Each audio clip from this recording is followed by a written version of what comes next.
Hey y'all, January, what day is it? January 7th, I think, 2025. We're in the meat bird barn, but not raising meat birds right now. Got Rhode Island red pullets in here. These birds, I forget, they were 6 weeks old on December 4th. So whatever that makes them now. So it's been about a month since then. So they're about 10, 11 weeks old probably. And when they get to about 20 weeks old, they should be about laying age and start egg production. But hey, it's, what'd we say it is outside, Drew? 21 degrees Fahrenheit. We know it was 17 degrees Fahrenheit this morning, so could have been a little cooler overnight. So victory of the day, first victory of the day. This water didn't freeze up at all. Drew's already topped the water bucket off, but it wasn't frozen at all. We do have it sitting under a heat lamp. So this group has feed, has water, it's doing good. We've got actually have four heat lamps on for this group of birds. There's about 54 pullets total in here. So now we're gonna go up and check on the egg production hens.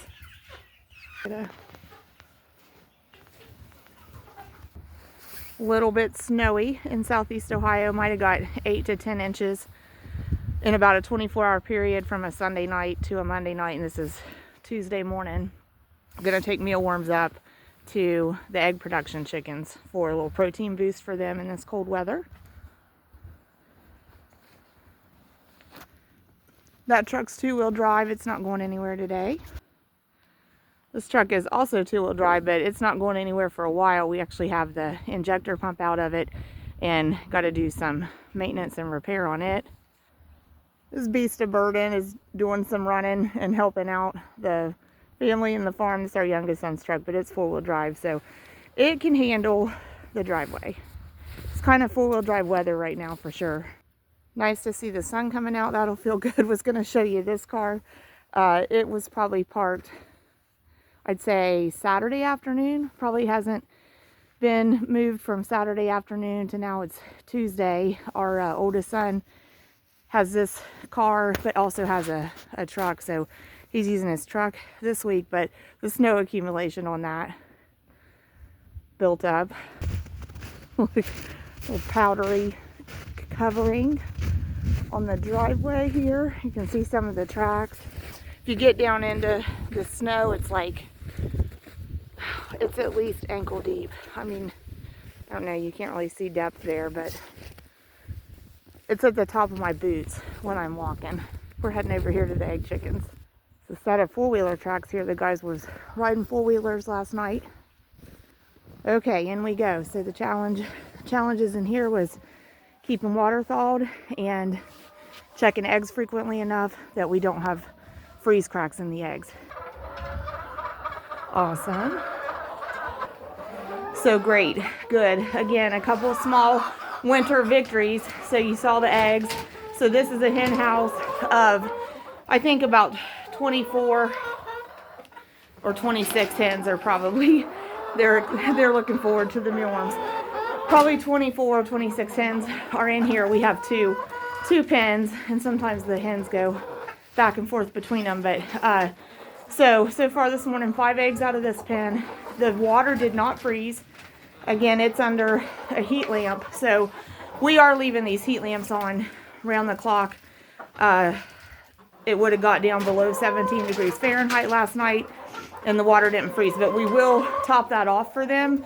Thank goodness for the frost-free hydrant right there.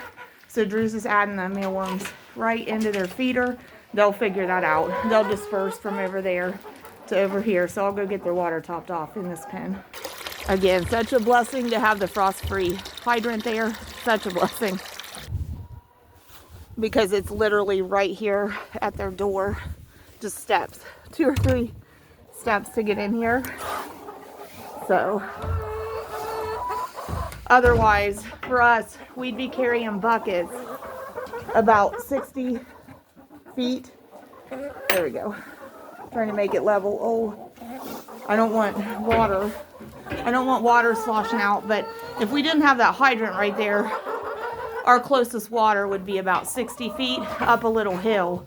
So I'm happy to have that real handy like that. Looks like Drew's topping water off for this pen. We'll go over here. Hey y'all, whoever ordered the snow for Southeast Ohio for January 5th and 6th, 2025, we got it. Hope you're happy with it. We don't want no more of it right now. So it's a little hard to, it's challenging to do chores in. It's good exercise. Oh boy. Okay, so yeah, we're gonna actually, so that's good. Drew gave them mealworms. So that's good. They're enjoying that, but we're actually going to add feed for them too. But I would say again in here, another victory. The water did not freeze. It's going to sit there. So that's great. When we're dealing with degree Fahrenheit temperatures outdoors and we can keep water totally thawed for livestock, that's a big deal. That's a big relief. Thanks, Drew, for getting that water. We are going to have to top there. We're going to get them, we got to get them feed. So we'll need 2 small buckets. So another victory. I'll help Drew with that too, but another little bits of victory over here. We do have eggs. 1, 2, 3, 4, 5. It looks like 6, but it's not. It's 5. Oh, good. Drew had a feed sack handy. I'll tell you what's bad over here in the eggs. Just a moment. Okay, so this is a bad deal. These hens got greedy. Greedy girls. These hens got greedy. So you see here, one's busted an egg. So it's very important. I'm going to actually remove that. Get it out of here. So I'm going to get this one. Okay, it's good. But see what that does when they bust eggs in the box. See, this egg had yolk on it and is all messy. It just makes it that much harder for us to clean an egg. But we will, this egg is fine. Yeah, this egg is fine. And we will clean it. It's perfectly fine. Okay, but it wouldn't have been messy at all. Okay, so I'm going to actually remove that, take it outside, and I'm going to cover that up. And then we need to get fresh bedding in here. So I'm going to remove this one too. Okay, and same over here. But these I was going to say big problem. These girls got greedy. Okay, so this one's okay. It's going to clean up. But again, it wouldn't be messy if we didn't have that mess. And so what they've done here, we can see this one has been cracked. There's absolutely no, oh, sorry. So they've eaten the egg and the egg yolk and white out of it. So we'll get rid of that too. But we want to get the shell out of here. Okay, and I'm going to cover that for now. But I'll have to deal with cleaning it. I don't know if I can reach these while I have the camera out, but we'll try. One more. All right, got my stretching in. I'm actually, hold on y'all, my scarf is getting in my mouth. So I'm actually just putting those in my pocket, which we don't typically recommend, but it's so cold and it's just already challenging, so I'm not carrying around a egg basket too. But, and also, well no, this one, I was going to say, gosh, did they eat one out of here? No. Okay, we will be adding more pine shavings to these, and I think we actually need to add another little rail like this, because when we put pine shavings in these, they kick them out. So we need to, you know, I just realized, y'all, sorry about the video quality. I just noticed I probably turned it from one orientation vertical to horizontal orientation, so I don't know how that's going to come out. But anyway, but I was telling you, when we put bedding in there, they kick it out because their rail is shallow. So I think we need to put one more rail, make it slightly deeper. So, but it is challenging in 20s and 17-degree weather, and then a lot of times farmers deal with sub-zero. I mean, it's challenging to take care of your livestock. But big victories when the water stays thawed, and for chickens when we don't have them freezing. But it's not good when your hens are greedy and they're eating eggs.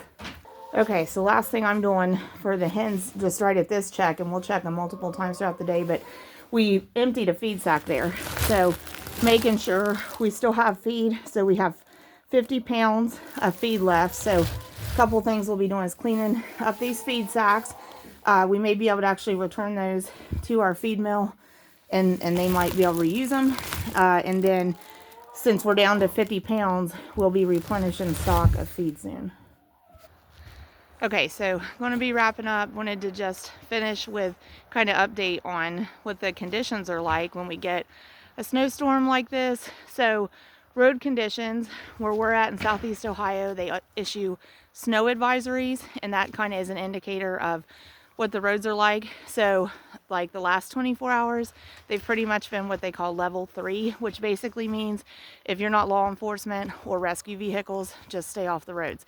And really the premise of that isn't to boss people around about just stay home.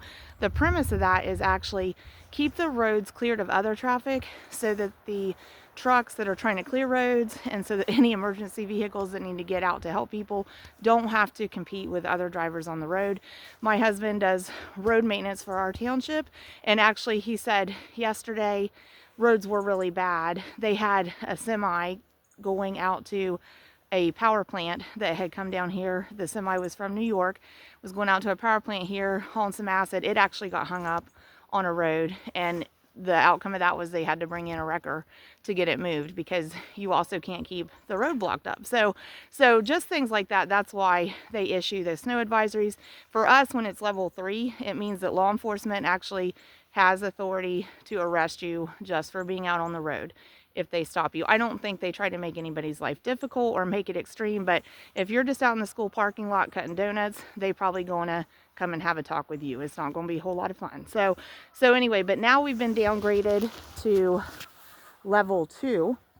And so basically that means that you still should be very cautious. You still really shouldn't leave home and use the roads for frivolous things, and that you should really only be out if it's absolutely necessary, and even for work, to check in with your employer and see if it's necessary for you to be at work. So that's the recommendation. So there's a lot of cars on the road today, though, because like where we sit, we can see a state route on one side beyond the creek, and we can see a county road on the other side. So we can get a sense of if there's traffic out there on the roads, but they have been slick. They have been really slick. So all my household went out to report to work today.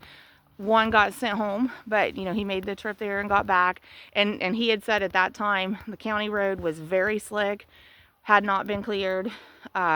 Even the township roads, my husband's out, his coworker is out, and they're working on them. But we got some snow again. Snow had stopped about 7 p.m. last night, but then we got some snow again early morning. So when they're out clearing and it's still snowing, it's kind of like throwing the baby out with the bathwater. So anyway, but that's kind of the conditions here. But they did downgrade us to a level 2. But like Southeast Ohio, virtually all the schools are closed. They canceled class today.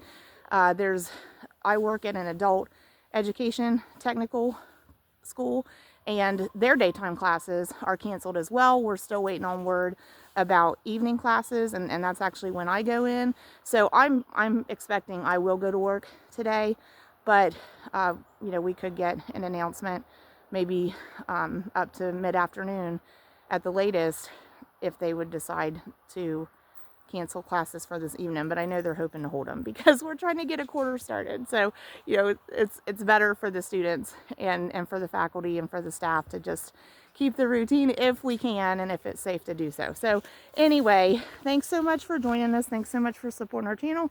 We're going to sign off now, and we greatly appreciate y'all. But it is, it's not too bad. I mean, it's cold, but like my son and I, we both have, my youngest son's been the one helping us this morning. We have layers of clothing on. So, you get out here if the sun's shining and you're layered up. I'm actually feeling a little bit of sweating underneath the layers, but, if you stop moving, then you could get a little cold. So I'm ready to go back in too. But with the sun out, it really helps. But it'd be nice to think we're going into a warming trend, but we're not. So like by Thursday night and Friday night, we're seeing overnight single digits. So we have that going on this week and probably next week. And then I hope after that it warms up. So thank you. Hope it's warm where y'all are. And thanks for supporting our channel. God bless you.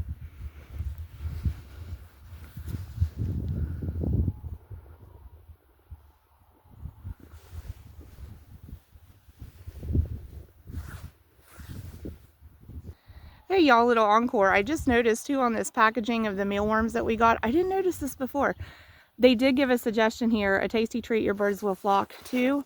Spread about 1 to 10 mealworms per bird per day to help increase their overall health and happiness. So we're just relying on handfuls, and we only use it sparingly. It's not something they're going to get every day, but this is a great protein booster, because I know we told y'all before. I'll try to show you the analysis.